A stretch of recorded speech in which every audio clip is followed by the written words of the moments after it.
الحمد للہ رب العالمین والصلاة والسلام علی محمد الامین اعوذ باللہ من الشیطان الرجیم بسم اللہ الرحمن الرحیم۔ خواتین و حضرات، ہم سورہ انعام کی آیت 13 سے درس کی ابتدا کر رہے ہیں۔ سورہ میں وہی دعوت کا مضمون ہے اور جن چیزوں کی دعوت دی گئی ہے ان پر استدلال کیا جا رہا ہے۔ میں یہ عرض کر چکا کہ اس سورہ میں استدلال زیادہ تر انفس و آفاق میں اللہ کی نشانیوں سے کیا گیا ہے یا قریش کے مسلمات سے جو اس سورہ کے مخاطب۔ ارشاد فرمایا وَلَهُ مَا سَكَنَ فِي اللَّيْلِ وَالنَّهَارِ وَهُوَ السَّمِيعُ الْعَلِيمُ۔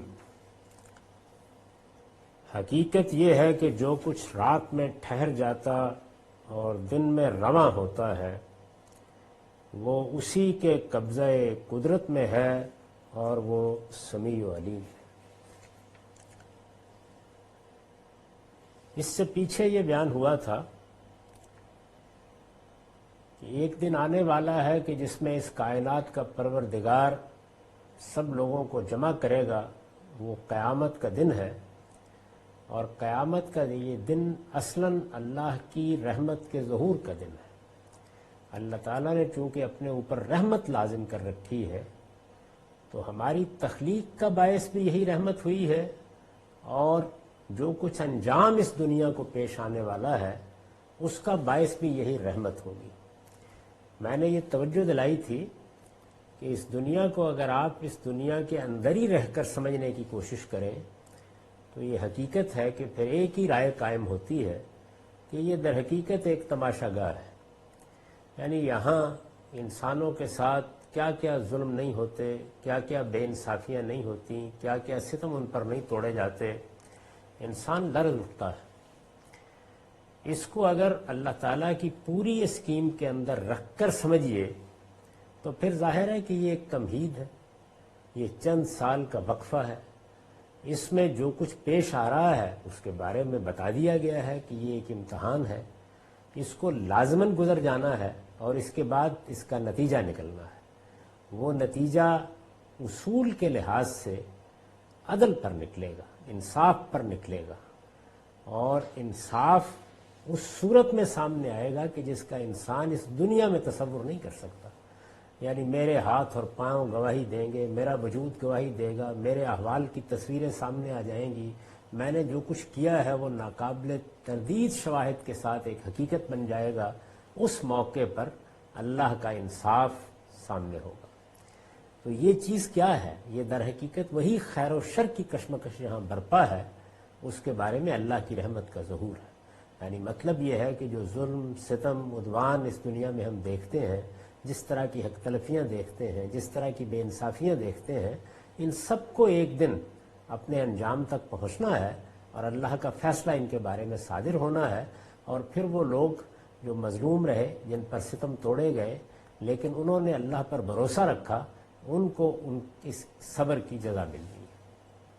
اسی مضمون کو آگے بڑھا کر اب یہ فرمایا کہ وَلَهُ مَا سَكَنَ فِي اللَّيْلِ وَالنَّهَارِ۔ وہ جانتے ہیں وہ پروردگار کون ہے؟ وہ ہے کہ جو کچھ رات میں ٹھہر جاتا اور دن میں رواں ہوتا ہے اسی کے قبضہ قدرت میں ہے اور وہ سمیع و علیم ہے۔ اس میں کچھ چیزیں وضاحت کا تقاضا کرتی ہیں۔ پچھلی بات کے بارے میں تو میں نے یہ نوٹ آپ کو سنا دیا تھا کہ اس مضمون کی وضاحت آگے آیت 31 میں فرما دی ہے کہ قیامت کے دن یہ خسارے میں مبتلا لوگ کس طرح حسرت سے اپنے سر پیٹیں گے اور گناہوں کا بوجھ اٹھائے ہوئے کس بے بسی کے ساتھ جہنم کی طرف دھکیل دیے جائیں گے۔ یعنی جس خسارے کا ذکر تھا، جو لوگ قیامت کو نہیں مانتے انہوں نے اپنے آپ کو خسارے میں مبتلا کر لیا ہے، اس کی تفصیل آگے آیت 31 میں آ رہی ہے۔ یہاں جو چیزیں قابل غور ہیں ان کے بارے میں بھی یہ نوٹ سن لیجئے۔ اصل الفاظ ہیں لہو ما سکن فی اللیل والنہار، یعنی جو قرآن مجید کا متن ہے اس میں الفاظ یہ ہیں۔ سکنہ کے بالمقابل ما تحرکہ یا اس کے ہم معنی کوئی لفظ یہاں عربیت کے اسلوب پر حذف کر دیا ہے۔ یعنی اگر بالکل لفظ کو سامنے رکھ کے ترجمہ کیجئے تو یہ ہوگا کہ جو کچھ رات اور دن میں ٹھہرتا ہے یا ٹھہر جاتا ہے، تو اس میں کیا ہوا ہے، عربیت کے اسلوب پر سکنہ کے بالمقابل ما تحرکہ یا اس کے ہم معنی کوئی لفظ حذف کر دیا ہے۔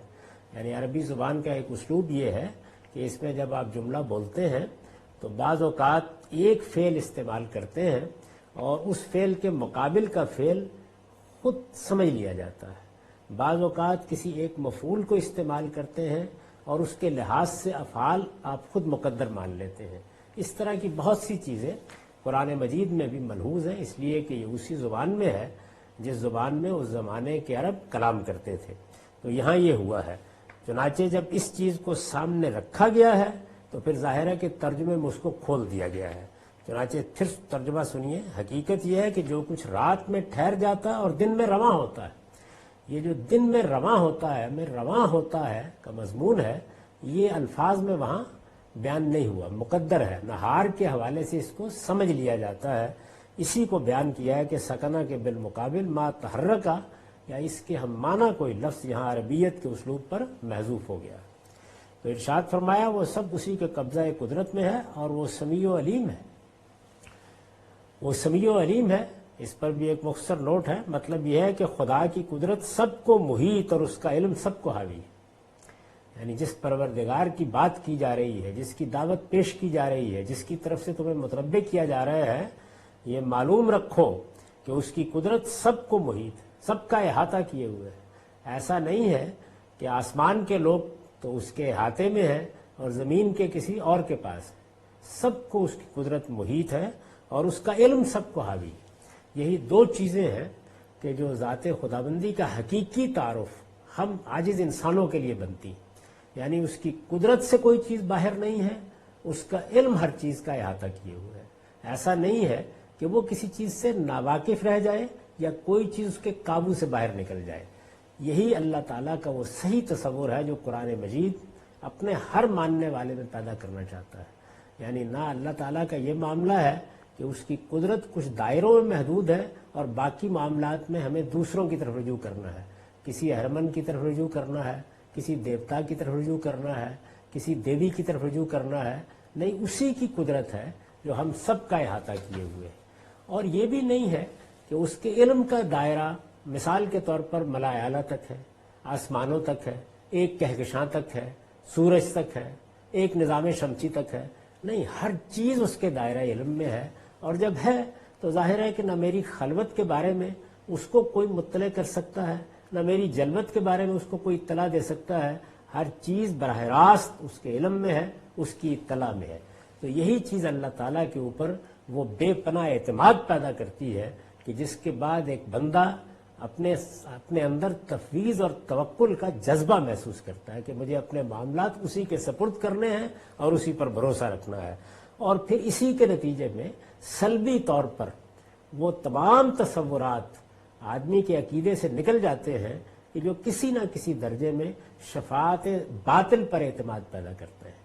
یعنی یہ خیال پیدا کر دیتے ہیں کہ مجھے فلاں بچائے گا، فلاں میرا مددگار ہو جائے گا، فلاں اللہ تعالیٰ کو راضی کر لے گا۔ پھر اس کو معلوم ہو جاتا ہے کہ میرا سارا بھروسہ، سارا اعتماد، سارا توکل اسی پروردگار، اسی کائنات کے پروردگار پر ہونا چاہیے۔ مطلب یہ ہے کہ خدا کی قدرت سب کو محیط اور اس کا علم سب کو حاوی ہے۔ شب و روز میں کوئی چیز اس کے حکم سے سرتابی نہیں کر سکتی۔ یعنی یہ جو فرمایا ہے کہ وہ سمیع العلیم، تو کیا مطلب ہے؟ ہر چیز اس کے قبضہ قدرت میں ہے اور وہ سمیع و علیم ہے، سننے والا ہے، جاننے والا ہے۔ تو مطلب یہ ہے کہ یہ جو رات دن تم دیکھ رہے ہو، یہ دنیا جو تمہارے سامنے ہے، کوئی چیز ان میں اس کے حکم سے سرتابی نہیں کر سکتی۔ وہ جب چاہے گا ہر جگہ سے سب کو بلائے گا اور اپنے حضور میں اکٹھا کر لے گا۔ یعنی ظاہر ہے کہ استدلال کا سارا رخ قیامت کی طرف ہے۔ قیامت کے بارے میں جو باطل تصورات، جو مذمومات بھی پیدا ہو سکتے ہیں، ان کی گویا نفی کر دی۔ یہ بتا دیا کہ تنہا پروردگار ہے، وہی تمہارا خالق ہے، اسی کے سامنے جواب دہ ہونا ہے، وہی سب کو اکٹھا کرے گا۔ نہ اس کی قدرت میں کوئی کمی ہے کہ اکٹھا کرنے میں ناکام ہو جائے، نہ اس کے علم میں کوئی کمی ہے کہ وہاں کوئی شخص اپنی طرف سے کوئی بات کر کے کسی کو بچا لے جائے۔ اس کا کوئی امکان نہیں ہے۔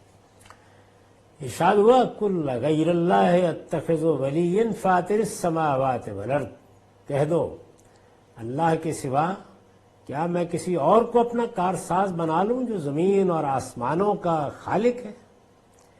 کل غیر اللہ اتخذ ولی، یعنی یہ میرا پروردگار ہے، یہ اس کی قدرت ہے، یہ اس کی حکمت ہے، یہ اس کا علم ہے کہ اس کائنات کی کوئی چیز نہ اس کے علم سے باہر ہے نہ اس کی قدرت سے باہر ہے، تو پھر کیا اس کو چھوڑ کر میں کسی اور کو اپنا کارساز بنا لوں؟ یعنی یہ لازمی نتیجہ ہے۔ پہلے جو بات فرمائی کہ اس کائنات کے پروردگار کے سامنے ہر چیز سرنگوں ہے، کوئی اس کے حکم سے سرتابی نہیں کر سکتا، یہ حقیقت مانتے ہو؟ جب یہ مانتے ہو تو پھر مجھے بتاؤ۔ وہ رسالت کو آپ صلی اللہ علیہ وسلم کے ذریعے سے کہلوایا، ایک خوبصورت خطبے کا اسلوب ہے۔ کل ان سے کہو، ان سے پوچھو کہ کیا اللہ کے سوا میں کسی اور کو اپنا کارساز بنا لوں جو زمین اور آسمانوں کا خالق ہے؟ اور فرمایا یتم ولا یتم وہو یتم ولا یتم، وہ کھاتا نہیں کھلاتا ہے، یعنی اس کو اس کی ضرورت نہیں پڑتی کہ اس کے سامنے حلوے مانڈے پیش کرو گے، نظر ریاض پیش کرو گے تو تب اس کا پیٹ بھرے گا، نہیں، اس کو اس کی ضرورت نہیں ہے۔ وہ تم سب کو رزق دیتا ہے، جن کو اپنے دیوی دیوتا بناتے ہو ان کو بھی وہی رزق دیتا ہے، جن کو اپنے اولیاء اور کارساز سمجھتے ہو ان کو بھی وہی رزق دیتا ہے۔ کسی پیر پیغمبر کو بھی اس کے سامنے احتیاج کے سوا کوئی چارہ نہیں ہے، سب اس کے محتاج ہیں اور وہ ان سب چیزوں سے بالکل بے نیاز ہے۔ اس پر میں نے لکھا ہے، یہ اوپر کی بات کا لازمی نتیجہ بھی ہے اور مشرکین پر ایک نہایت لطیف تعریض بھی۔ اوپر کیا فرمایا تھا؟ اوپر یہ فرمایا تھا کہ ہر چیز اس کے قبضہ قدرت میں ہے، اس کا علم ہر چیز کو حاوی ہے، کوئی اس کے حکم سے سرتابی نہیں کر سکتا، تو ظاہر ہے کہ اس کا یہ لازمی نتیجہ بھی بیان کر دیا کہ پھر مجھے اسی کو کارساز بنانا چاہیے، پھر ممکن نہیں ہے کہ میں کسی کو اپنا ولی اور مددگار سمجھوں، پھر میرے لیے وہی سب کچھ ہے اور مجھے اپنی ساری توقعات اسی سے وابستہ کرنی، یہ اس کا لازمی نتیجہ ہوا۔ اور اس میں پھر مشرکین پر جو مخاطبین ہیں جن سے بات ہو رہی ہے، یعنی عرب کے مشرکین، رسالت مآب صلی اللہ علیہ وسلم کی قوم کے لوگ جو اس سورہ کے مخاطب ہیں، اصلاً مخاطب ہیں، تو ان پر ایک لطیف تعریض بھی۔ مطلب یہ ہے کہ زمین و آسمان کے خالق اور پوری کائنات کے رازق کو چھوڑ دوں، یعنی یہ جب کہا کہ اللہ کے سوا کیا میں کسی اور کو اپنا کارساز بنا لوں، تو گویا مدعا کیا ہے؟ مطلب یہ ہے کہ زمین و آسمان کے خالق اور پوری کائنات کے رازق کو چھوڑ دوں اور تمہارے ان معبودوں کو، تمہارے ان بتوں کو معبود بنا لوں جو اپنے وجود کے لیے بھی تمہارے محتاج ہیں، یعنی تم ان کا تصور قائم کرو گے تو وجود پذیر ہوں گے، تم گھڑ کے ان کی مورتی بناؤ گے تو تمہارے سامنے ایک پیکرے محسوس کی صورت میں آئیں گے۔ کیا یہ صورتحال ہے؟ میں اپنے پروردگار کو چھوڑ کر کیا ان کو معبود بنا لوں؟ اور ان کے سامنے تم حلوے مانڈے پیش کرتے ہو تو راضی اور آسودہ ہوتے ہیں، یعنی یہ ان کے تصورات پر تعریض کی ہے کہ ان کو گویا اس کی ضرورت ہوتی ہے کہ اچھے اچھے کھانوں کی خوشبو انہیں پہنچے، وہ ان کی بارگاہ میں پیش کیے جائیں۔ تو یہ چیز کیا میرے خالق کے بارے میں متصور ہو سکتی ہے؟ نہیں، اس کا کوئی سوال نہیں ہے۔ وہ ساری دنیا کو کھلاتا ہے، سب اس سے رزق پاتے ہیں، سب اسی سے نعمتیں حاصل کرتے ہیں، سب اپنی حاجتیں اسی کے سامنے پیش کرتے ہیں۔ وہ اس پوری کی پوری کائنات میں اپنا حکم بھی چلا رہا ہے اور اس پوری کائنات کی ضرورتوں کو بھی پورا کر رہا ہے، سب اس کے محتاج ہیں اور وہ ہر چیز سے بے نیاز میرا پروردگار ہے۔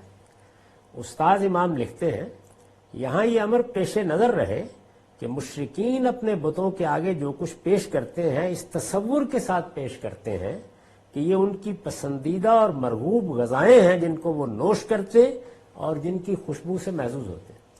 اگر آپ مشرکانہ مذاہب کا مطالعہ کریں تو یہ معلوم ہوتا ہے کہ وہاں جب نظر پیش کی جاتی ہے، نیاز دی جاتی ہے، یا جا کے آپ کوئی چیز بھیٹ چڑھاتے ہیں تو اس میں یہ چیز ہوتی ہے، یعنی یہ ان کو راضی کرنے، ان کو خوش کرنے کے لیے ایک طریقہ ہے۔ اور یہ کیوں کیا جاتا ہے؟ اس تصور کے ساتھ کیا جاتا ہے کہ یہ وہ غذائیں ہیں جو ان کی پسندیدہ ہیں، ان چیزوں کو وہ مرغوب سمجھتے ہیں اور ان سے نہ صرف یہ کہ محظوظ ہوتے بلکہ ان کو نوش کرتے، ان کی خوشبو پاتے اور اس سے تمہارے ساتھ خوش ہوتے ہیں۔ برعکس اس کے خدا پرست خدا کے نام پر جو کچھ پیش کرتا ہے اس کا کوئی حصہ، جیسا کہ قرآن میں تصریح ہے، خدا کو نہیں پہنچتا۔ یعنی یہ تصریح کیا ہے؟ وہ جو قرآن مجید نے قربانی کے بارے میں فرمایا کہ لن ینال اللہ لحومھا ولا دماؤھا، کہ یہ قربانی تم خدا کی نظر کے طور پر پیش کرتے ہو، لیکن اس کا گوشت، اس کا خون یہ خدا کو نہیں پہنچتا۔ یعنی اس کا خدا سے کیا تعلق؟ وہ اس سے بے نیاز ہے۔ ولاکن ینالہ التقوی منکم، وہ جو تمہارے دل میں تقوی ہے، یعنی تم یہ محسوس کر کے کہ وہ میرا پروردگار ہے، اس پروردگار کے حضور میں مجھے اگر اس کی حمیت میں، اس کے دین کی نصرت میں اپنا سب کچھ پیش کرنا پڑے تو کرنا ہے، اور ایک علامتی اظہار کے طور پر وہ قربانی پیش کرتے ہو، پھر اس کا گوشت خود کھاتے ہو اور غریبوں کو کھلاتے ہو۔ یعنی وہ کسی کو خوشبو پہنچانے کے لیے اور کسی کو اس کی مرغوب غذا پیش کرنے کے لیے نہیں کیا جاتا، اس کو واضح کیا قرآن نے۔ تو خدا کو نہیں پہنچتا بلکہ سب کا سب خدا کے حقدار بندوں کو پہنچتا ہے۔ تو اس طرح گویا ایک لطیف اسلوب میں یہ بتا دیا کہ ذرا فرق محسوس کرو کہ جو مذہب، جو دین، جو آداب اس پروردگار نے سکھائے ہیں وہ کیسے ہیں، اور ان کے مقابل میں تمہارے مشرکانہ توہمات سے پیدا ہونے والا دین کیسا ہے۔ یعنی ایک سلیم الفطرت انسان کے سامنے یہ تقابل کر کے چیزیں اس لیے رکھی جاتی ہیں کہ وہ اپنے اعلیٰ ذوق ہی سے ان کا فرق محسوس کریں۔ ہر جگہ اس کی ضرورت نہیں ہوتی کہ منطقی استدلال ہی کیا جائے۔ یعنی استدلال انسان کے سامنے اگر کرنا ہے تو اس کے 10 زاویے ہیں، یعنی اس کے اندر ایک ذوق ہے، اس کے اندر ایک فطرت ہے، وہ چیزوں کو ایک خاص طریقے سے دیکھتا ہے، پھر وہ ان کے درمیان فرق و امتیاز کو بھی جانتا ہے۔ وہ جو ذوقی پہلو ہے اس کو بھی مخاطب کیا جاتا ہے، وہ جو نفسی پہلو ہے اس کو بھی مخاطب کیا جاتا ہے، انسان کے اندر جو بعض محسوسات رکھے گئے ہیں ان کو بھی مخاطب کیا جاتا ہے، اور عقلی استدلال اور منطقی استدلال بھی کیا جاتا ہے۔ ارشاد فرمایا کہ وہ یتم ولا یتم، وہ کھاتا نہیں ہے، وہ کھلاتا ہے۔ قل انی امرت ان اکون اول من اسلم، کہہ دو مجھے تو حکم ملا ہے کہ سب سے پہلے میں اس کے سامنے سر اطاعت جھکا دوں۔ یعنی میں ایک بندے کی حیثیت سے اسی کا پابند ہوں، مجھے یہی حکم دیا گیا ہے، ازل سے اس کی یہی ہدایت ہے۔ اس نے آدم علیہ السلام کو تخلیق کیا تو ان سے بھی یہی مطالبہ کیا، اس کا مطالبہ میرے ساتھ بھی وہی ہے۔ یہ وہی مطالبہ ہے جس کو بطور اصول بیان کیا ہے قرآن مجید میں سورہ زاریات میں کہ وما خلقت الجن والانس الا لیعبدون، یعنی سب سے پہلے جس حقیقت کا ہر بندے کو اعتراف کرنا ہے وہ یہ ہے کہ وہ بندہ ہے۔ یعنی میری جو حیثیت انسان کے طور پر ہے اس کو میں 1000 پہلوؤں سے سمجھوں، میرا وجود کیا ہے، میرا پیکر کیسے تخلیق ہوا ہے، مجھ میں کتنی آکسیجن ہے، کتنی نائٹروجن ہے، کتنی ہائیڈروجن ہے، یا میں دیکھوں گا میں کن عناصر کا مجموعہ ہوں، یہ ساری چیزیں میری دلچسپی کا موضوع ہو سکتی ہیں۔ اسی طریقے سے میں ایک اخلاقی وجود ہوں، میں ایک عقلی وجود ہوں، میرے یہ محسوسات ہیں، میں تجربے اور مشاہدے سے چیزوں کو اس طرح سمجھتا ہوں، یہ سب چیزیں میرے مطالعے کا موضوع ہوگی، لیکن میری اصل حقیقت کیا ہے؟ اس پوری کائنات کے نظم میں میں عبد ہوں، یعنی کسی خالق کی مخلوق ہوں اور اس کے لازمی نتیجے کے طور پر اس کا بندہ ہوں۔ یہ وہ چیز ہے کہ جس کو قرآن مجید پیغمبروں کے ذریعے سے انسان کو سمجھاتا ہے، اور اس طرح جو تعلق وجود میں آتا ہے وہ عبد اور معبود کا تعلق ہے۔ یعنی نہ وہ جس طرح کے صوفیانہ مذاہب میں کہا جاتا ہے عاشق اور معشوق کا تعلق ہے، نہ جس طرح کے لوگ عام طور پر سمجھتے ہیں کہ یہ ایک آزاد ہستی ہے جس کو اس زمین کا ماسٹر بنا کے، آقا بنا کے پیدا کر دیا گیا ہے۔ نہیں، میرا تعلق میرے پروردگار کے ساتھ عبد کا ہے اور وہ میرا معبود ہے۔ یہی تعلق ہے جس کو اس آیت میں 2 لفظوں میں بند کر کے بیان کر دیا ہے کہ وما خلقت الجن والانس الا لیعبدون، یعنی نہ تم نہ جنات جو بعض پہلوؤں سے ہو سکتا ہے کہ تم سے زیادہ طاقت رکھتے ہوں، لیکن یہ حقیقت ہے کہ سب کے سب خدا کے بندے ہی ہیں، اور پیدا کس لیے کیے گئے ہیں کہ وہ اپنے آپ کو بندے کی حیثیت سے پہچانے۔ اب ظاہر ہے اس کا لازمی نتیجہ کیا ہے؟ جب میں نے اپنے آپ کو بندے کی حیثیت سے پہچان لیا تو مجھ کو اپنے معبود کی معرفت بھی حاصل ہو گئی۔ یعنی یہ معلوم ہو گیا کہ وہ کیا ہستی ہوگی جس نے مجھے بنایا ہے، وہ کیا ہستی ہوگی جس نے مجھے وجود بخشا ہے، وہ کیا ہستی ہوگی کہ جس نے مجھے شعور دیا ہے، یہ غیر معمولی شخصیت دی ہے، یہ غیر معمولی ذہن دیا ہے، اس کے اندر یہ امکانات رکھے ہیں۔ تو اسی سے خدا کی معرفت کا بھی صحیح پہلو میرے سامنے آتا ہے۔ تو اسی کو بیان کیا کہ میں جب شعور کو پہنچا ہوں اور جب میرے سامنے حقائق آئے ہیں تو وہی حقائق جو ازل سے انسان کے سامنے ہیں وہ میرے سامنے بھی ہیں، مجھے بتائے بھی وہی گئے ہیں، اور مجھے حکم بھی اسی کا دیا گیا ہے کہ میں سب سے پہلے اس پروردگار کے سامنے سر اطاعت جھکا دوں۔ یعنی بعد کے معاملات بعد میں ہیں، پہلا تقاضا یہ ہے کہ میں اس کو مانوں کہ وہ میرا معبود ہے، میں یہ مانوں کہ وہ میرا مطاع ہے۔ ظاہر ہے عبادت اور اطاعت لازم و ملزوم ہے، اطاعت گویا سب سے بڑا لازم ہے اس کا۔ تو اس سے بیان کیا کہ ان اکون اول من اسلم، یعنی سب سے پہلے سر اطاعت جھکانے والا میں بنوں۔ اور دوسری بات یہ کیا؟ دوسری بات یہ کہ ولا تکونن من المشرکین، اور تاکید کی گئی ہے کہ تم ہرگز مشرکوں میں شامل نہ ہو۔ یعنی ظاہر ہے کہ یہی وہ چیز ہے کہ جو پیغمبروں کی دعوت کی اصل اور اساس ہے۔ ایک یہ کہ پروردگار ہمارا خالق ہے، ہمیں اس کے سامنے سر اطاعت جھکا کر رکھنا ہے، یہ بندگی کا بیان ہے۔ یعنی بندگی جب میری عملی زندگی سے متعلق ہوتی ہے، جب میں فلسفے کی سطح پر یہ کہتا ہوں کہ وہ معبود ہے، میں عبد ہوں، وہ میرا خالق ہے، میں مخلوق ہوں، تو میری ذاتی زندگی میں، میری اجتماعی زندگی میں جب یہ چیز عملی طور پر نمایاں ہوگی تو اطاعت کی صورت اختیار کر لیتی ہے۔ یعنی اب میرے پروردگار کا حکم آ گیا، اب اس کا فرمان آ گیا، اور اس کی طرف سے کوئی تقاضا آ گیا، اس نے کوئی مطالبہ کر دیا، مجھے سر اطاعت چکانا ہے۔ اور یہ سر اطاعت صرف اسی کے سامنے جھکانا ہے، اسی کو ماننا ہے معبود کی حیثیت سے۔ جو کہا ہے نا کہ وہ ایک سجدہ جسے تو گراں سمجھتا ہے، 1000 سجدے سے دیتا ہے آدمی کو نجات۔ وہ 1000 سجدے ہیں جن کے اندر لوگوں کی انفرادی اور اجتماعی زندگی بسر ہوتی ہے۔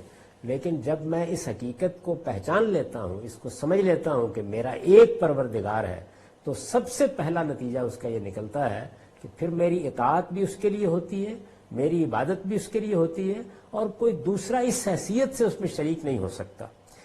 یہ بات میں نے اس سے پہلے بھی کئی بار واضح کی ہے، یہاں بھی سمجھ لینی چاہیے کہ جو میری عملی زندگی میں اس کا ظہور ہوتا ہے، اس کو قرآن مجید میں 2 لفظوں میں سمیٹ دیا ہے، لہو الا لہ الخلق والامر، یعنی سنو، خبردار ہو جاؤ، خلق بھی اسی کے لیے ہے، امر بھی اسی کے لیے ہے۔ یعنی مطلب یہ کہ میری تخلیق میں، میری خلقت میں بھی کسی اور کا ہاتھ نہیں ہے، اور اب جو میرا اور میرے گرد و پیش میں پھیلی ہوئی کائنات کا نظم ہے وہ بھی تنہا اسی کے ہاتھ میں ہے۔ یہ بات جب میرے وجود کے اندر اتر جاتی ہے، جب یہ میرا علم بن جاتی ہے، جب یہ میرا احساس بن جاتی ہے، جب یہ میری نفسیات کا اصل مطالبہ بن جاتی ہے، تو پھر شرک کے لیے کوئی دروازہ کھلا نہیں جاتا۔ ہرگز مشرکوں میں شامل نہ ہو۔ اس پر یہ نوٹ ہے، یعنی تم شرک کرتے ہو تو کرو، مخاطبین سے کہا ہے تم شرک کرتے ہو تو کرو، اس کی ذمہ داری تم پر ہے۔ مجھے تو اسی بات کا حکم دیا گیا ہے کہ خدا کے سامنے سرنگو رہوں اور کسی کو اس کا شریک نہ ٹھہراؤں۔ یعنی تم اپنے دین کو ایسے پیش کر سکتے ہو، تم شرک کے حق میں دلائل تراش سکتے ہو، لیکن میں یہ جسارت نہیں کر سکتا۔ تمہیں اصرار ہے تو تمہارا مقدر تمہارے ہاتھ میں ہے، لیکن میں صاف صاف تمہیں بتا دیتا ہوں کہ جب میرے پروردگار نے مجھے مخاطب کیا ہے تو مجھ سے یہی مطالبہ کیا ہے کہ میں اس کا بندہ اور تنہا اسی کا بندہ بن کر رہوں اور کسی کو اس کے ساتھ شریک نہ ٹھہراؤں۔ اس مضمون کے لیے اصل میں لا تکونن من المشرکین کے الفاظ آئے، یعنی یہ جو مضمون ہے نا کہ تم ہرگز مشرکوں میں شامل نہ ہو، اس کے لیے اصل میں لا تکونن من المشرکین کے الفاظ آئے ہیں۔ ان میں تاکید کے ساتھ ایک نوعیت کا زجر بھی ہے، یعنی گویا اسلوب ایسا ہے کہ اگر آپ اس کا حق ادا کیجئے تو معلوم ہوتا ہے کہ تنبیہ کی گئی، ڈانٹ دیا گیا ہے۔ یعنی یہ کبھی جسارت بھی نہ کرنا، اس کا کبھی سوچنا بھی نہ، اس طرف کبھی دھیان بھی نہ کرنا، یعنی اس کا کوئی امکان نہیں ہے، کوئی تعویل، کوئی حجت اس پہ کام نہیں آئے گی، شرک کا کوئی شائبہ بھی تمہارے علم اور عمل میں نہیں ہونا چاہیے۔ ان میں تاکید کے ساتھ ایک نوعیت کا زجر بھی ہے، یعنی کچھ سخت ہے لب و لہجہ، اور ظاہر ہے کہ مخاطب رسالت مآب صلی اللہ علیہ وسلم ہے، جیسے کہ الفاظ سے معلوم ہوتا ہے تو اس لیے یہ وضاحت کیا، لیکن اس کا رخ انہی لوگوں کی طرف ہے جن کا رویہ زیر بحث ہے. یعنی یوں نہیں ہے کہ رسالت میں آپ صلی اللہ علیہ وسلم کو اس طریقے سے شدت کے ساتھ تنبیہ کی گئی ہے. تنبیہ الفاظ میں ایسے ہے، لیکن اس کا رخ کن کی جانب ہے؟ مخاطبین کی جانب، ان کو تنبیہ کی گئی ہے. ایسا ہوتا ہے بعض اوقات کہ ہم اپنے کسی عزیز کو، اپنے کسی قریبی کو تنبیہ کر رہے ہوتے ہیں، لیکن حقیقت میں دوسروں کو سنا رہے ہوتے ہیں. تو یہ مطلب ہے اس کا. ارشاد فرمایا قل انی اخاف ان عصیت ربی عذاب یوم عظیم، کہہ دو کہ اگر میں اپنے پروردگار کی نافرمانی کروں تو ڈرتا ہوں کہ ایک ہولناک دن کے عذاب سے دوچار ہو جاؤں گا. یعنی اب ظاہر ہے کہ انذار بھی کیا، خبردار کیا ہے کہ یہ معاملہ کوئی آسان معاملہ نہیں ہے، یہ فلسفہ بگاڑنے کی چیز نہیں ہے. یعنی یہاں پر یہ کہے کہ خوگرے پیکرے محسوس ہے انسان کی نظر اور کچھ نہ کچھ اس کو چاہیے کہ وہ اپنی بغل اور آستین میں رکھ لے، یہ اس کی گنجائش اس لیے نہیں ہے کہ یہ فلسفہ نہیں کہ یہاں رہ جائے گا، لوگ حظ اٹھا لیں گے، اچھا شعر ہے سن کے داد دے دیں گے. اس کے کچھ نتائج نکلنے والے ہیں. تو تنبیہ کی اس کے بارے میں کہ کہہ دو کہ اگر میں اپنے پروردگار کی نافرمانی کروں، یعنی مجھے حکم کیا دیا گیا ہے؟ یہ دیا گیا ہے کہ تمہیں تنہا اس کی اطاعت کرنی ہے. اور مجھ سے تقاضا کیا کیا گیا ہے؟ یہ کہ تم ہرگز مشرکوں میں شامل نہ ہو. تو میں اپنے پروردگار کی اس بات کو اگر نہ مانوں تو اس کا نتیجہ جانتے ہو کیا نکلنے والا ہے؟ ظاہر ہے کہ یہ بات بھی انہیں کو سنانے کے لیے کہی گئی ہے. تو ڈرتا ہوں کہ ایک ہولناک دن کے عذاب سے دوچار ہو جاؤں گا. من یصرفن ہو یومئذ فقد رحمہ وذلک الفوز المبین، حقیقت یہ ہے کہ جو اس دن عذاب سے دور رکھا گیا وہی ہے جس پر خدا نے رحم فرمایا، اور یہی کھلی کامیابی ہے. یعنی مطلب یہ کہ ایک ہولناک دن آنے والا ہے، اور اصل کامیابی یہ نہیں ہے کہ یہاں تم نے طنز کر لی، تعریض کر لی، استخفاف کر لیا، استہزاء کر لیا، مذاق اڑا لیا، اپنے آپ کو مطمئن کر لیا، اپنے قریب کے لوگوں سے داد و تحسین وصول کر لی. یہ بات اتنی آسان نہیں ہے. جو کچھ تم کر رہے ہو، مخاطبین کو توجہ دلائی ہے، اس کے جو نتائج نکلنے والے ہیں وہ بہت غیر معمولی ہیں. وہ ایک ہولناک دن کا عذاب ہے جس سے لوگ دوچار ہو جائیں گے. اور حقیقت کیا ہے؟ اگر تم سمجھو تو حقیقت یہ ہے کہ اس دن جو اس عذاب سے بچ گیا، جو اللہ کی گرفت سے بچ گیا، جس کو اس دن بشارت مل گئی کہ تم کامیاب رہے، تو وہی ہے جس پر خدا نے رحم فرمایا. اب وہ جو بات تھی کہ رحمت لازم کی ہے، تو فرمایا رحمت کا ظہور تمہارے لیے اس طرح ہوگا. یعنی اگر تم اس عذاب سے بچ گئے تو خدا کی ابدی رحمت میں چلے جاؤ گے، خدا کی ابدی شفقت میں چلے جاؤ گے. وہ ہمیشہ کی رحمت ہے، پھر عنایت ہی عنایت ہے، اس لیے کہ امتحان کا دور ختم ہو جائے گا. اور وذالک الفوز المبین، اور یہی کھلی کامیابی ہے. انسان جب یہاں فلسفے تراشتا ہے تو وہ یہاں خدا کی رحمت تلاش کرتا ہے. بعض اوقات جب وہ دیکھتا ہے کہ ظلم ہے، عدوان ہے، لوگوں پر زیادتیاں ہو رہی ہیں، جب شر کو اس بڑے پیمانے کے اوپر کھل کھیلتے دیکھتا ہے تو بعض اوقات خیال ہوتا ہے، تو فرمایا رحمت وہاں تلاش کرنی ہے.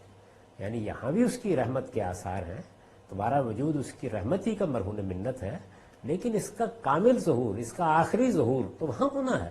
اور اس دن جس کو یہ رحمت مل گئی وہی کامیاب ہے، اور یہی کھلی کامیابی ہے. وذالک الفوز المبین.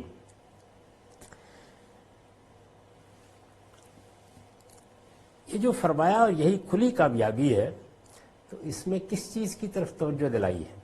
اس پر میں نے لکھا ہے، اس میں یہ لطیف اشارہ ہے کہ جو لوگ اس کامیابی کو بھولے ہوئے ہیں اس دن انہیں اندازہ ہو جائے گا کہ کس بدبختی اور محرومی کا سامان لے کر دنیا سے آئے ہیں.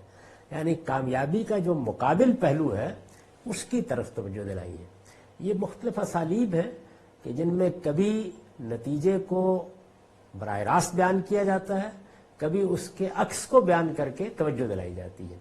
تو یہاں ایک طرف ظاہر ترغیب ہوئی کہ خدا کی رحمت کو وہاں تلاش کرو، بڑی کامیابی وہی ہے. اور ظاہر ہے کہ اس کے لازمی نتیجے کو بھی بیان کر دیا کہ اگر اس دن عذاب سے دوچار ہو جاؤ گے تو رحمت سے دور ہوگے، خدا کی لعنت کے مستحق ٹھہرو گے. اور یہی نہیں ہے اصل ناکامی اور محرومی، وہ ہے تم دنیا کی کامیابیوں کو بڑی کامیابیاں سمجھتے ہو، یہ کامیابیاں اس کے مقابلے میں حقیر ہو جائیں گی، ان کی کوئی حیثیت نہیں رہے گی. تو اس وجہ سے اسے تلاش کرو. وَإِن يَمْسَسْكَ اللَّهُ بِضُرٍّ فَلَا كَاشِفَ لَهُ إِلَّا هُوَ وَإِن يَمْسَسْكَ بِخَيْرٍ فَهُوَ عَلَى كُلِّ شَيْءٍ قَدِيرٌ. یقین رکھو کہ اگر اللہ تمہیں کسی رنج میں مبتلا کر دے تو اس کے سوا کوئی نہیں جو اسے دور کر سکے۔ یہ جو وَإِن يَمْسَسْكَ میں واو ہے، تو یہ واو بہت قیامت ڈھاتی ہے قرآن مجید کی زبان میں، یعنی دیکھنا چاہیے کس پہلو سے آئی ہے۔ جو کبھی یہ سادہ عطف ہوتا ہے، کبھی محض عطف جملہ کے طور پر آ جاتی ہے، اور کبھی اس کے اندر استدراک کے مضامین، توجہ دلانے کے مضامین چھپے ہوئے ہوتے ہیں۔ یہاں یہ مضمون ہے جس کو میں نے ادا کی، یقین رکھو کہ اگر اللہ تمہیں کسی رنج میں مبتلا کر دے تو اس کے سوا کوئی نہیں جو اسے دور کر سکے۔ وَإِن يَمْسَسْكَ اللَّهُ بِضُرٍّ فَلَا كَاشِفَ لَهُ إِلَّا هُوَ وَإِن يَمْسَسْكَ بِخَيْرٍ فَهُوَ عَلَى كُلِّ شَيْءٍ قَدِيرٌ، اور اگر بھلائی سے بہرہ مند کرے تو وہ ہر چیز پر قدرت رکھتا ہے۔ ظاہر ہے کہ اس دنیا میں انسان کے اوپر جو احوال آتے ہیں، یعنی کبھی رنج کے مواقع، کبھی بھلائی کے مواقع، کبھی خوشیاں ملتی ہیں، کبھی تکلیفیں اور مصیبتیں آتی ہیں، یہی اصل میں انسان کو کبھی راہ راست پر رکھنے کا ذریعہ بنتی ہیں، کبھی اس سے دور لے جاتی ہیں۔ تو فرمایا کہ اس پروردگار کے حضور میں پیش ہونا ہے اور اس کے بارے میں یقین رکھو کہ اگر تمہیں وہ کسی رنج میں مبتلا کر دے تو یہ مت خیال کرو کہ کوئی اور سہارا تمہیں دستیاب ہو جائے گا، میسر ہو جائے گا۔ کوئی امکان نہیں ہے اس بات کا۔ اگر وہ فیصلہ کر لے، اگر اس کی طرف سے کسی مصیبت کا فیصلہ کر لیا گیا، کسی تکلیف کا فیصلہ کر لیا گیا، تو پھر کوئی بچانے والا نہیں ہے۔ اور اگر وہ فیصلہ کر لے کہ اسے کسی بھلائی سے بہرہ مند کرنا ہے، اس نے دولت دینی ہے، اس نے اقتدار دینا ہے، اس نے دنیا کی آسائشیں دینی ہے، اس نے دنیا کی دولت عطا کرنی ہے، تو پھر وہ پوری قدرت رکھتا ہے، اپنے خزانوں کے منہ کھول دے گا۔ کون ہے کہ جو اس کا ہاتھ پکڑ سکتا ہے؟ وہ دینے والا بن کے جب سامنے آئے گا تو کوئی اس کو روک نہیں سکتا، اور وہ لینے والا بن کے سامنے آئے گا تو کوئی اس کا ہاتھ نہیں پکڑ سکتا۔ تو اس وجہ سے پورے اعتماد کے ساتھ اپنی ساری توجہات اسی طرف مرکوز رکھو، اسی کو سب کچھ بناؤ۔ وَهُوَ الْقَاهِرُ فَوْقَ عِبَادِهِ، ہر چیز پر قدرت رکھتا ہے، اپنے بندوں پر وہ ہر لحاظ سے حاوی ہے۔ وَهُوَ الْحَكِيمُ الْخَبِيرُ، اور حکیم و خبیر ہے، یعنی حکمت والا ہے، ہر چیز کی خبر رکھتا ہے۔ اس میں دو چیزیں ہیں جن کی میں نے توضیح کی ہے۔ ایک یہ کہ اگر بھلائی سے بہرہ مند کرے تو ہر چیز پر قدرت رکھتا ہے، یہ اوپر والی بات کی توضیح مزید ہے۔ یعنی اوپر جو بات فرمائی ہے کہ سب نفع و ضرر خدا کے ہاتھ میں ہے، یہ اس کی توضیح مزید ہے۔ یہ اوپر والی بات کی توضیح مزید ہے، یعنی مزید واضح کیا اسے کہ جب نفع و ضرر سب خدا کے اختیار میں ہے تو کسی دوسرے کو مولا و مرجع کیوں بنایا جائے؟ انسان جہاں سے شرک کی طرف جاتا ہے، اصل میں اس کو مختلف پہلوؤں سے واضح کیا جا رہا ہے کہ اس کے لیے کوئی ضرورت نہیں ہے، کوئی احتیاج نہیں ہے، کوئی اور نہیں ہے۔ یہ اوپر والی بات کی توضیح مزید ہے کہ جب نفع و ضرر سب خدا کے اختیار میں ہے تو کسی دوسرے کو مولا و مرجع کیوں بنایا جائے، اور اس کے حضور میں دعا و مناجات کے لیے ہاتھ کیوں اٹھائے جائے؟ یعنی یہ ہاتھ اسی ایک بارگاہ میں اٹھیں گے، اسی ایک خدا کے سامنے اٹھیں گے، اسی سے درخواستیں پیش کی جائیں گی، دعائیں اسی سے مانگی جائیں گی، مناجات اسی کے سامنے کی جائے گی، کسی اور کے سامنے کیوں اٹھے؟ اختیار اس کا، قدرت اس کی، سمیع و علیم، وہ ہر چیز سے واقف، اس کا علم ہر چیز کا احاطہ کیے ہوئے، میں کسی اور کے پاس کیوں جاؤں گا اور کسی اور کے دروازے پر کیوں دستک دوں گا؟ اور دوسری جو یہ بات فرمائی کہ اپنے بندوں پر وہ ہر لحاظ سے حاوی اور حکیم و خبیر ہے، تو اس پر یہ نوٹ ہے، لہذا یہ نہیں ہو سکتا کہ دنیا کو کسی انجام اور غائب تک پہنچائے بغیر چھوڑ دیں۔ یعنی ظاہر ہے کہ استدلال کا رخ کس جانب ہے؟ وہی قیامت۔ یعنی یہ بات کہ اس کائنات کو انجام تک پہنچنا چاہیے، یہ کیسے ہو سکتا ہے کہ وہ بندوں کو جانتا بھی ہے، وہ ان کا خالق بھی ہے، وہ ان کے حالات سے بھی واقف ہے، وہ ایک حکیم ہستی ہے، اور وہ خبیر بھی ہے، معلوم بھی ہے اس کو کہ دنیا میں کیا ہو رہا ہے، تو پھر وہ اس سے آنکھیں بند کر لے، اس کو ایک تماشا گاہ کے طور پر جاری رہنے دے، اس کو کسی انجام تک نہ پہنچائے، تو یہ اس کے بارے میں آخری درجے کا سوء ظن ہے۔ اس کو مانتے ہو تو پھر اس حکیم و خبیر ہستی پر لازم ہے، اور اس نے لازم کر رکھا ہے کہ وہ اس دنیا کو اس انجام تک پہنچائے جس کی خبر انبیاء علیہ السلام نے دی ہے۔ یہ گویا اللہ کو ماننے، اس کو اعلیٰ صفات سے متصف ماننے کا لازمی تقاضا ہے۔ لہٰذا یہ نہیں ہو سکتا کہ دنیا کو کسی انجام اور غایت یعنی کسی نتیجے تک پہنچائے بغیر چھوڑ دے۔ اس کے علم و حکمت کا تقاضا ہے کہ ایک روز جزا برپا ہو۔ یہ کس چیز کا تقاضا ہے؟ اس کے علم کا بھی اور اس کے حکمت کا بھی۔ فرمایا نا اور حکیم و خبیر ہے، یعنی چونکہ ہر چیز سے باخبر ہے، ہر چیز کا علم رکھتا ہے، تو یہ تو نہیں ہو سکتا کہ اس کو یہ معلوم ہی نہ ہوتا ہو کہ میں نے دنیا بنا دی، اب کون کسی کے اوپر ظلم کر رہا ہے، کون زیادتی کر رہا ہے، کون انصاف کا خون کر رہا ہے، کون بچیوں پر ظلم کر رہا ہے، کون بڑوں پر ظلم کر رہا ہے، کس نے انسانوں کا استحصال کر رکھا ہوا ہے، وہ کچھ معلوم ہی نہ ہو، کوئی چیز اس کے سامنے نہ آئے۔ تو جب وہ ہر چیز کا علم رکھتا ہے اور وہ حکیم بھی ہے، تو پھر اس علم کا لازمی نتیجہ اور اس حکمت کا لازمی نتیجہ یہ ہے کہ ایک روز جزا برپا ہو جس میں حق و باطل کے فیصلے کیے جائیں، کیونکہ یہاں ساری کشمکش یہی ہے۔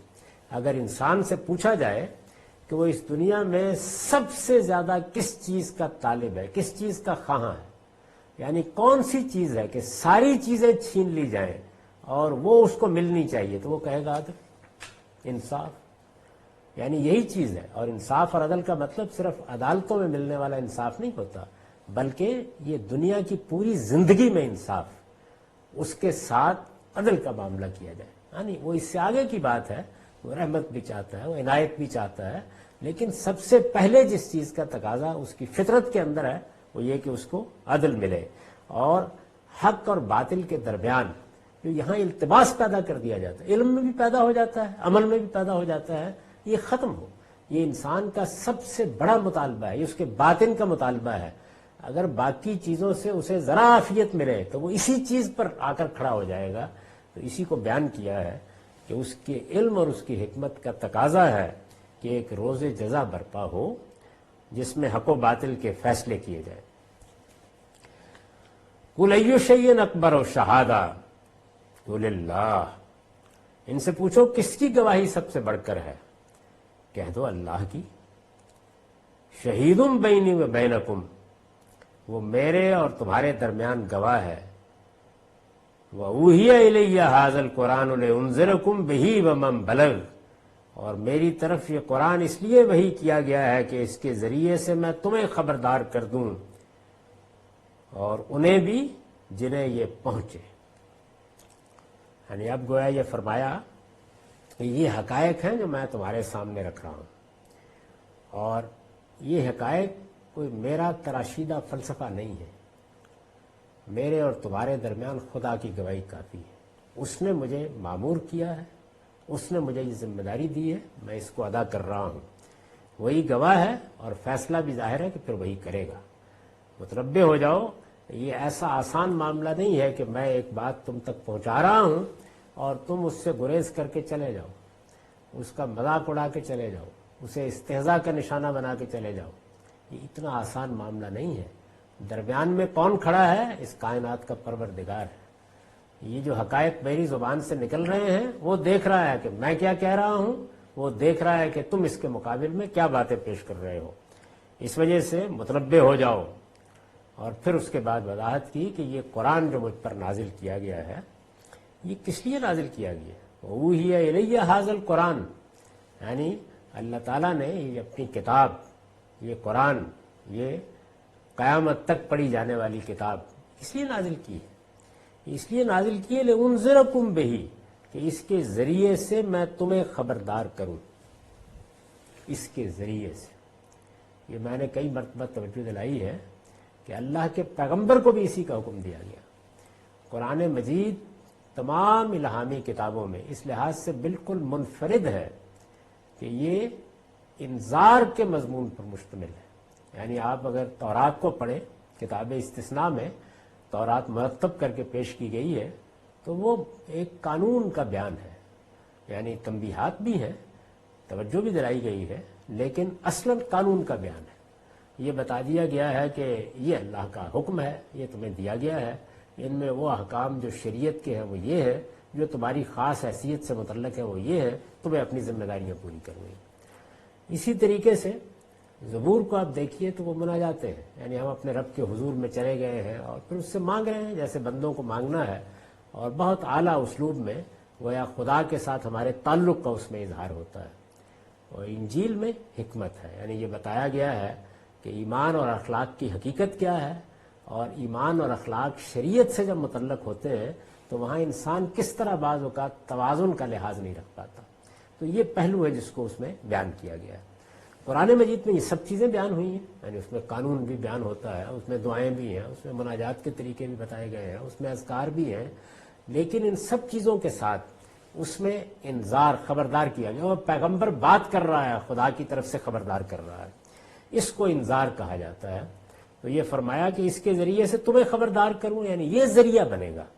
قرآن پڑھ کر سنایا جائے گا. چنانچہ رسالت میں آپ صلی اللہ علیہ وسلم کی اگر آپ پوری زندگی کو دیکھیں تو آپ نے اپنی دعوت اسی طرح پیش کی. یعنی لوگ آتے تھے، آپ قرآن پڑھ کر سناتے تھے. قرآن مجید یعنی اس کا جو حصہ بھی موضوع ہوتا وہ سامنے رکھ دیتے. جب پہلی بار اترتا تو سب کو پڑھ کے سناتے. تو یہی ذریعہ دعوت ہے. اور پھر اس کے بعد مزید فرمایا کہ یہ صرف تمہارے انذار کے لیے نہیں ہے، وہ من بلغ، جنہیں یہ پہنچے گا قیامت تک ان کا انذار بھی اسی کے ذریعے سے ہونا ہے. یعنی دنیا کو بھی اسی کے ذریعے سے خبردار کرنا ہے. یہ وہ بنیادی حقیقت ہے جس کے نگاہوں سے اوجھل ہو جانے کے نتیجے میں ہمارے ہاں دعوت کا باب بہت پستی میں چلا گیا. یعنی ایک پہلو یہ ہے کہ اللہ کی جو شریعت ہے، اللہ کا قانون ہے، وہ فقہ کی نظر ہو گیا. قرآن اس کو جیسے بیان کرتا ہے، رسالت میں آپ صلی اللہ علیہ وسلم جس طرح اس پر عمل کی دعوت دیتے ہیں اور جس طرح سے اس کی حقیقت واضح کرتے ہیں، وہ بالکل ایک اور دنیا ہے. اور فقہ میں جا کر وہ بالکل ایک اور دنیا بن جاتی. تو یہ چیز جس طرح وہاں ہوئی اور اس کے بڑے ہی غیر معمولی نتائج نکلے ہیں، یعنی نفسیاتی لحاظ سے بھی اور نظم و اجتماع کے اعتبار سے بھی. یہی وجہ ہے کہ اس وقت دنیا بھر میں مسلمانوں کی کوئی 50 سے زیادہ حکومتیں موجود ہیں، لیکن جب ان سے کہا جاتا ہے کہ آپ اللہ کی شریعت پر عمل پیرا ہوں تو ان کے سامنے وہ فقہ آتی ہے اور یہ صاف معلوم ہو جاتا ہے کہ وہ بالکل ارریلیونٹ ہو چکی ہے. یعنی اس کا کوئی تعلق اب سوسائٹی کے ساتھ قائم کرنا ممکن نہیں ہے، جبکہ اللہ کی شریعت تو ابدی ہے. تو جس طرح یہ حادثہ ہوا ہے، اسی طرح یہ کہ دعوت دینی ہے، پیغام پہنچانا ہے. اللہ تعالیٰ نے اس مسئلے کو ختم کر دیا تھا کہ تمہیں قرآن پہنچانا ہے. یہ ہے جو ذریعہ انذار ہے. یعنی ترتیب کیا ہوگی کہ دین کے علماء ہوں، عامی ہوں، وہ اللہ کی کتاب لوگوں کو پہنچائیں گے. یہ کتاب پڑھ کے سنائی جائے گی، اس کتاب کا درس دیا جائے گا، یہ کتاب ہے، اس کا ترجمہ پیش کیا جائے گا. جب لوگ اس کی جانب متوجہ ہوں گے، یعنی یہ کتاب جب ان کے اذہان کو تسخیر کرے گی، وہ اس کی طرف متوجہ ہوں گے اور وہ کہیں گے کہ اب ہم اپنے رب کے دین کو سمجھنا چاہتے ہیں، تو عالم کا کردار اس کے بعد شروع ہوتا ہے. چنانچہ تصنیف، تالیف، ہر چیز میں یہی چیز ملحوظ رہنی چاہیے. تو قرآن مجید نے یہاں بڑے اعجاز کے ساتھ یہ بیان کر دیا ہے کہ نہ صرف یہ کہ تمہارے انذار کے لیے بلکہ آنے والوں کے لیے بھی یہی ہے. لِأُنذِرَكُمْ بِهِ وَمَنْ بَلِغَ. میں نے اس پر لکھا ہے یہ وہی بات ہے جو سورہ فرقان آیت 1 میں لِيَكُونَ لِلْعَالَمِينَ نَذِيرًا کے الفاظ میں بیان ہوئی ہے. یعنی من بلغ میں جن تک یہ پہنچے، یہ صرف ان کے انذار کے لیے نہیں ہے جو رسالت میں آپ صلی اللہ علیہ وسلم کے براہ راست مخاطب ہیں، بلکہ ہمیشہ کے لیے. یہاں جس محل میں یہ آیت آئی ہے وہاں گویا بتانا یہ مقصود ہے کہ یہ قرآن اللہ میرے اور تمہارے درمیان گواہ ہے، اور یہ قرآن کوئی معمولی چیز ہے.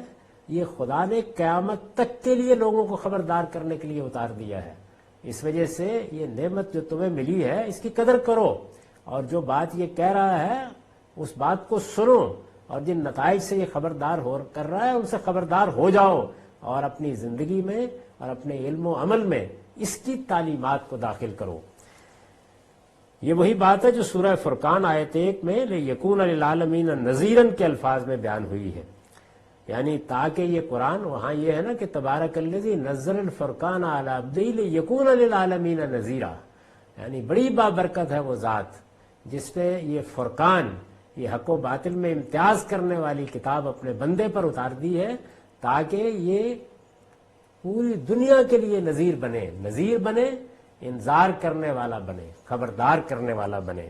تو یہاں بھی رسالت باب صلی اللہ علیہ وسلم نے کی زبان سے گویا یہ بات کہلائی گئی ہے کہ یہ میرا جو انذار ہے، میں قرآن تمہیں پڑھ کے سنا رہا ہوں، یہ میرا ہی دیا ہوا قرآن ہے کہ جو قیامت تک اسی طرح انسانوں کو خبردار کرتا رہے گا.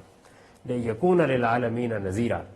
اس سے واضح ہے کہ قرآن روز قیامت تک ذریعہ انذار ہے. یعنی اس سے کیا معلوم ہوا کہ قرآن مجید کا ایک پہلو تو یہ ہے کہ وہ خدا کی ہدایت کو بیان کرتا ہے، یعنی اس میں یہ بیان کیا گیا ہے کہ ہمارے عقائد کیا ہونے چاہیے، ہمیں کیا ماننا ہے، ہمارے اخلاق کی بنیادیں کیا ہیں، یا ہمیں کیا قانون اللہ نے دیا ہے، یہ ہدایت ہے قرآن کی۔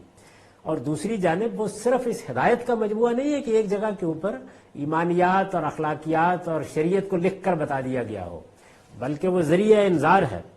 علماء جب اس کی دعوت لے کر اٹھے تو انہیں اپنی طرف سے کچھ کہنے کے بجائے اسی کو ذریعہ انذار بنانا چاہیے، یعنی دعوت اسی کے ذریعے سے پیش کی جائے گی، یہی خبردار کرے گا، اسی کو پہنچانا ہماری ذمہ داری ہے۔ غیر مسلموں تک بھی خدا کے دین کی دعوت یہ کتاب ہے جو پہنچائے گی، ہمیں کچھ نہیں کرنا، اس کتاب کا تعارف کرانا ہے، اس کو بیان کر دینا ہے، پیش کر دینا ہے۔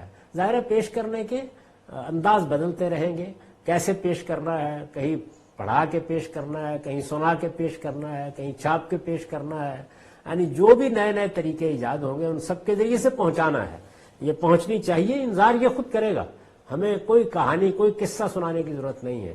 ہمارے ہاں جو عام طور پر اس طرح کے لوگ پیدا ہو جاتے ہیں، میں ان لوگوں کے بارے میں بھی یعنی بہت افسوس کے ساتھ عرض کرتا ہوں کہ جن کے ہاں دین کا بہت اچھا شعور ہوتا ہے، وہ بھی جب اس دعوت کے میدان میں خود گفتگو فرمانے کی کوشش کرتے ہیں تو بہت کچھ افراط و تفریط ہو جاتی ہے، بہت کچھ حدود سے تجاوز ہو جاتا ہے۔ اس وجہ سے دعوت میں چونکہ آپ کو صرف استدلال نہیں کرنا ہوتا، صرف ایک کانٹینٹ نہیں پیش کرنا ہوتا، اس میں آپ ترغیب بھی دیتے ہیں، ترہیب بھی کرتے ہیں، آپ آدمی کو بیدار بھی کرتے ہیں، خبردار بھی کرتے ہیں۔ تو اس میں انسان جب دوسرے ذرائع اختیار کرتا ہے تو افراط تفریط ہوتی ہے، کہیں غلب پیدا ہو جاتا ہے، کہیں مبالغے کے اسالیب آ جاتے ہیں، کہیں حدود سے تجاوز ہو جاتا ہے، پھر اس کی اپنی ذاتی شخصیت اس کے اندر بولتی ہے، اس سے بہت سے مسائل پیدا ہوتے ہیں۔ تو اس لیے دعوت کی جگہ پر اس کتاب کو رہنا چاہیے۔ جب لوگ اس کی دعوت سے متاثر ہو کر دین کو سمجھے، عالم کا اصل میں کردار اس کے بعد شروع ہوتا ہے۔ اب وہ بتائے دین کیا ہے، اب وہ سمجھائے اس میں قانون کیا بیان ہوا ہے، اس میں شریعت کیا بیان ہوئی ہے، اس میں عقائد کی کیا تفصیلات ہیں، انسان کو جو فلسفے میں عقائد میں مسائل پیش آتے ہیں اس میں یہ کیسے رہنمائی کرتا ہے۔ گویا تعلیم دینے کا کام پھر اس کے بعد شروع ہوتا ہے۔ علماء جب اس کی دعوت لے کر اٹھے تو انہیں اپنی طرف سے کچھ کہنے کے بجائے اسی کو ذریعہ انذار بنانا چاہیے، یہی کتاب ہے جس کو ذریعہ بنا کر خدا کا پیغام لوگوں تک پہنچانا چاہیے۔ خدا کی معرفت اور عقبہ شناسی، بس یہی دین ہے، یعنی خدا کی پہچان ہو جائے، انسان اپنے آپ کو بھی کسی نہ کسی حد تک پہچانتا ہے، اپنے رشتے بھی جان لیتا ہے، اپنی دنیا کو بھی سمجھتا ہے، اور اب تو دنیا کو سمجھنے کا عمل بہت سائنٹیفک انداز میں ہو رہا ہے۔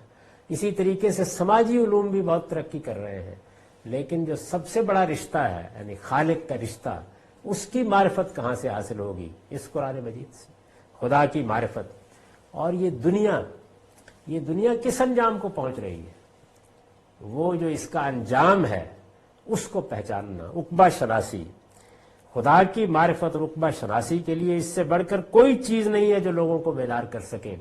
تو اصل میں مذہب کا موضوع یہ ہے، خدا کی پہچان کرائی جائے، اور وہ دن جو آنے والا ہے، وہ انجام جس سے ہم دوچار ہونے والے ہیں، اس کے بارے میں لوگوں کو معرفت بخشی جائے، اس کی پہچان کرائی جائے، یہ بتایا جائے کہ وہ کیا دن ہے۔ یہ مذہب کا موضوع ہے۔ لوگ مذہب سے اور بہت سی چیزیں نکالنے کی کوشش کرتے ہیں، وہ مذہب کا موضوع نہیں ہے۔ ان میں سے کوئی چیز ضمناً زیر بحث آئے تو آئے، اصلاً مذہب کا موضوع یہ ہے، خدا کی معرفت، عقبہ شناسی۔ اور یہ چیز کوئی واعظ، کوئی تقریر کسی درجے میں بھی پیدا نہیں کر سکتی، یہ قرآن کرتا ہے۔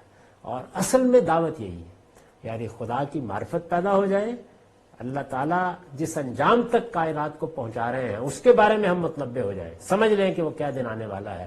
یہ ہو گیا، اس کے بعد پھر انسان کو یہ ضرورت ہوتی ہے کہ وہ اس عقبہ کے لیے، اس انجام کے لیے اپنے آپ کو تیار کرے۔ وہ تیاری ہے کہ جو تعلیم کا تقاضا کرتی ہے، یعنی انسان کے بارے میں چونکہ یہ بتا دیا گیا ہے کہ وہاں وہ اپنے نفس کی پاکیزگی کے لحاظ سے نتیجہ پائے گا، تو نفس کو کیسے پاکیزہ بنانا ہے۔ اور میں نے عرض کیا ہے کہ جو پورا دین ہے ہمارا، وہ اصل میں 3 ہی چیزوں سے متعلق ہوتا ہے، یعنی ایک یہ کہ ہمیں اپنے بدن کو پاکیزہ رکھنا ہے، اس کے آداب بتائے گئے ہیں، ہمیں اپنے خور و نوش کو پاکیزہ رکھنا ہے، طیبات کھانے ہیں، خبائث سے اجتناب کرنا ہے، اس کی کچھ تفصیلات کی گئی ہیں، اور تطہیر اخلاق۔ اور تطہیر اخلاقی کا ایک برتر پہلو یہ ہے کہ میں ایفائے حقوق کے بعد میں اپنے خدا کا بھی، اپنے مالک کا بھی حق پہچانوں، اور پھر عبادات وجود میں آ جاتی ہیں اس کے لازمی نتیجے کے طور پر۔ تو ارشاد ہوا اِنَّکُمْ لَتَشْهَدُونَ أَنَّ مَعَ اللَّهِ آلِهَةً أُخْرَىٰ، کیا تم اس بات کے گواہ بنتے ہو کہ خدا کے ساتھ کچھ دوسرے معبود بھی ہیں؟